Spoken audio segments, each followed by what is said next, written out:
Do you want to see how I built a Copilot Studio declarative agent from a single line of text? I'm going to walk you through the whole process that went from a simple generative AI prompt into a more advanced prompt engineering scenario into a full-blown Copilot Studio agent that's now used by hundreds of people within my company. Let's go. First, a little bit of background.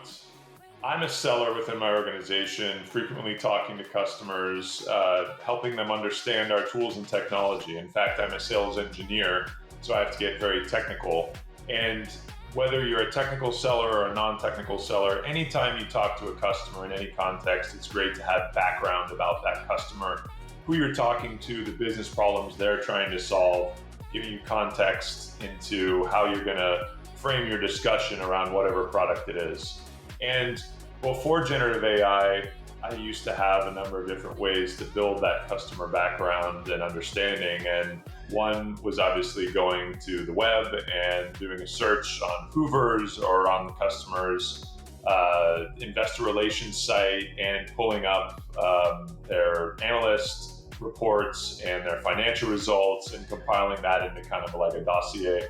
I'd also phone a friend at work and say, hey, you spoke to this person at the customer. Tell me about that conversation. How'd it go? What do they care about? But with generative AI, when that came around, I was able to quickly go and dig through all that stuff using the help of AI. And so the amount of time that I spent on that exercise was compressed.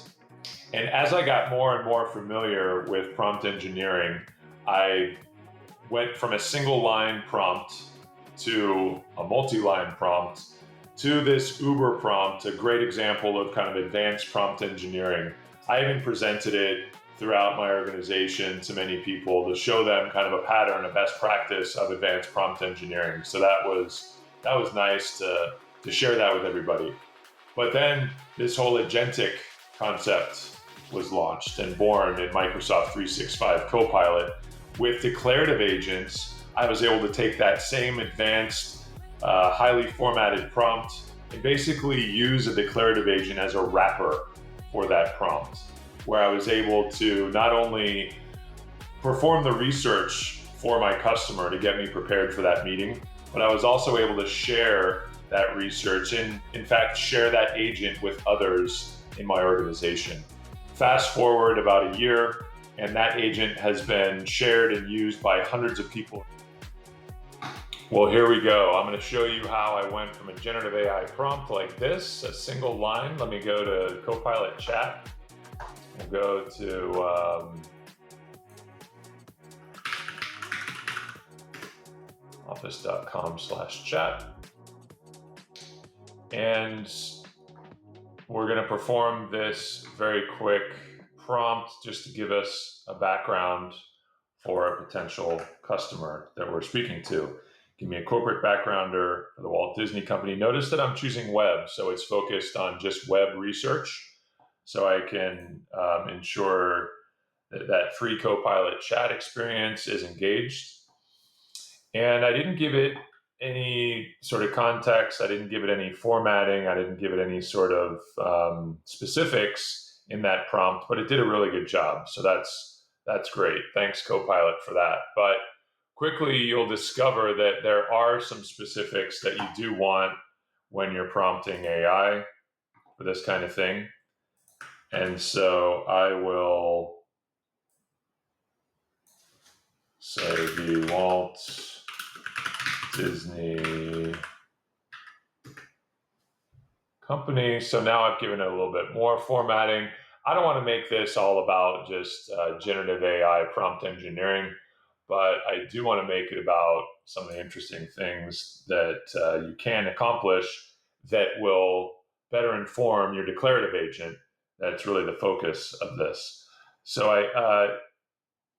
it gave us a better response in the format and everything that I wanted.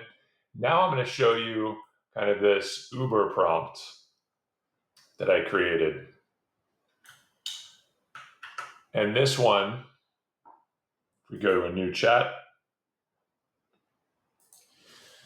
and I'll say the Walt Disney Company, and then I'm going to paste in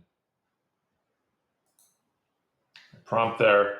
Now notice that I gave it an exact markdown formatted output structure. I told it that I want specifically a table of the last 8 quarters financial results. I told it that I want some examples of how I might engage them in a demonstration relevant to their business, as well as any sort of generative AI interest and intent based on PR and news articles out there. And Copilot delivered. So this is a great example of a good prompt. And you saw how we evolved it from that single line to this Uber prompt. Now that's great, but imagine copying and pasting this every single time you want to run it. Imagine trying to share this out. You're sending out a whole page of text basically. So what we want to do is create what's called a declarative agent. And over here, in Microsoft 365 Copilot, if I have the Microsoft 365 Copilot license, I can use this create agent. And this is going to pull up the agent builder experience for me. And this is awesome because I don't have to be a developer, right? I can be a business user. I can be someone that is familiar with the business problem, has some generative AI experience, but I'm not a developer by any means. So I'm going to say, your job is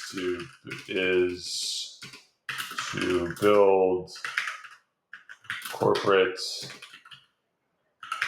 backgrounders based on the company name I provide you. Okay, so it's going to take that natural language input and it's going to start creating this declarative agent for me. Is it declarative or declarative? Declarative. Potato, potato, declarative, declarative. All right, so it did just that. I'm going to say, yes, that name works for me. So it's walking me through the process of creating the agent. And we see in real time over here on the right this preview of the agent and this place for me to go ahead and test it. I see that it took my input and it named it the corporate backgrounder bot, gave it a description, and even gave it these great starter prompts here. So after we review the starter prompts, let's test it out. Let's test it out with a company that you might be aware of. Let's just say Microsoft Corporation. And it's going to go ahead and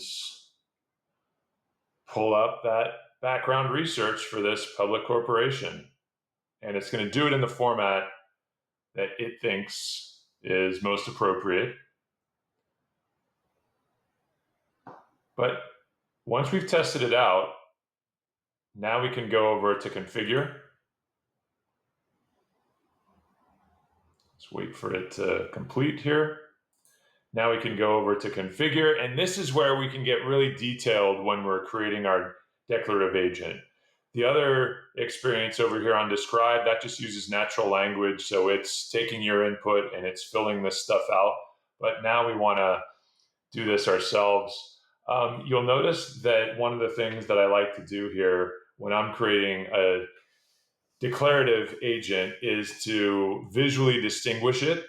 And to do that, I like to, instead of spending a half an hour or an hour creating a custom icon in Photoshop or Illustrator or what have you, what I'll do is I'll just use Windows period and pull up the emoji tray here, and I'll choose an emoji that's appropriate for this agent. And in this case, just an office building. Why don't we use that? And so that's just a really easy shortcut to distinguish your agent from the maybe hundreds of other agents within your organization or out there in the marketplace. So I see corporate backgrounder bot, but I know it's mine because I've got that cool little emoji that's distinct and unique to this agent. So the description is awesome.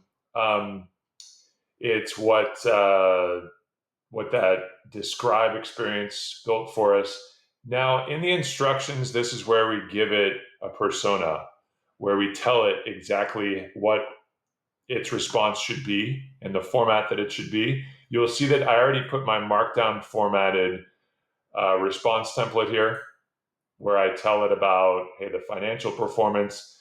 So this is taking that Uber prompt that I wrote pre-agent era, ancient history, taking that Uber prompt and wrapping it up now within this declarative agent.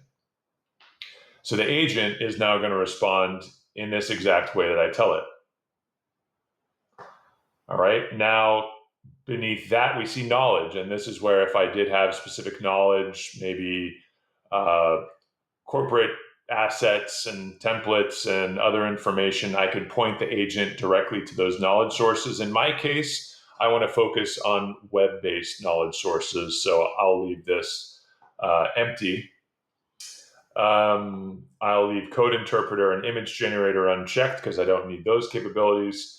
Now down here in suggested prompts, these are advertisements and kind of documentation too, telling people what this agent does. So when they come in and start using it, they're not left wondering, well, what can I do with this agent, right? I'm telling you exactly what you can do with this agent via these suggested prompts. And it's awesome over here to see those in action, where we've got this test surface over here, allowing me to not only test the functionality, but also to preview what it's going to look like to my end users. So that's pretty cool. I think we are ready to test. Let's try another corporation. Let's try Warner Brothers.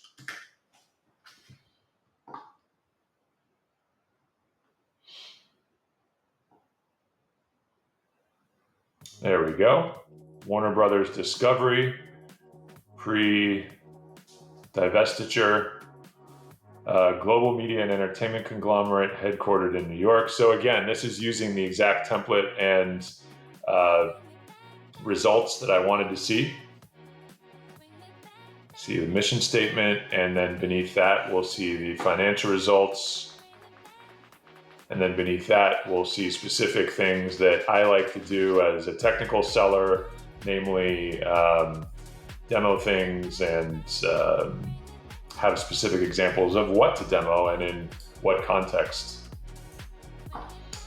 All right, so that's awesome. Now, when we're done, we can hit create, and this agent is going to actually be created for us, and then we can share it. So we'll see the share dialog come up here.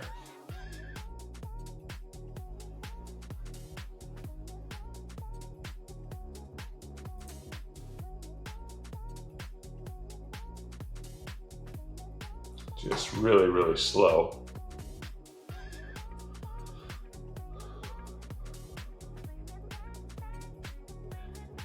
And after hitting create, we see that our agent was created successfully. And this is where the magic happens, where I can now copy this agent and send it out to my team. If this is really useful for me, chances are maybe it's useful for everyone else too. And this is also where I can go directly to the agent, change the sharing and permissions, and just see it working in kind of our production here. So to wrap it up, to bring it home, I still can't believe I'm making this video instead of some lofty Copilot Studio Advanced Workflow Agent video, but it's what people wanted. I've been asked about and pinged and asked to speak about this agent in particular many times in the last year, so I thought I'd just make this video to clear everything up and to get people the information that they wanted. But it was fun to show how we went from a single line prompt into a more advanced prompt engineering type of a thing into a full-on declarative agent that I was able to share with my work group as well as a larger organization that's now part of mandatory sales training. So fun process that I hope you enjoyed as well. If you have any comments or questions, just leave them in the comments below here, and like and subscribe really helps out. See you next time.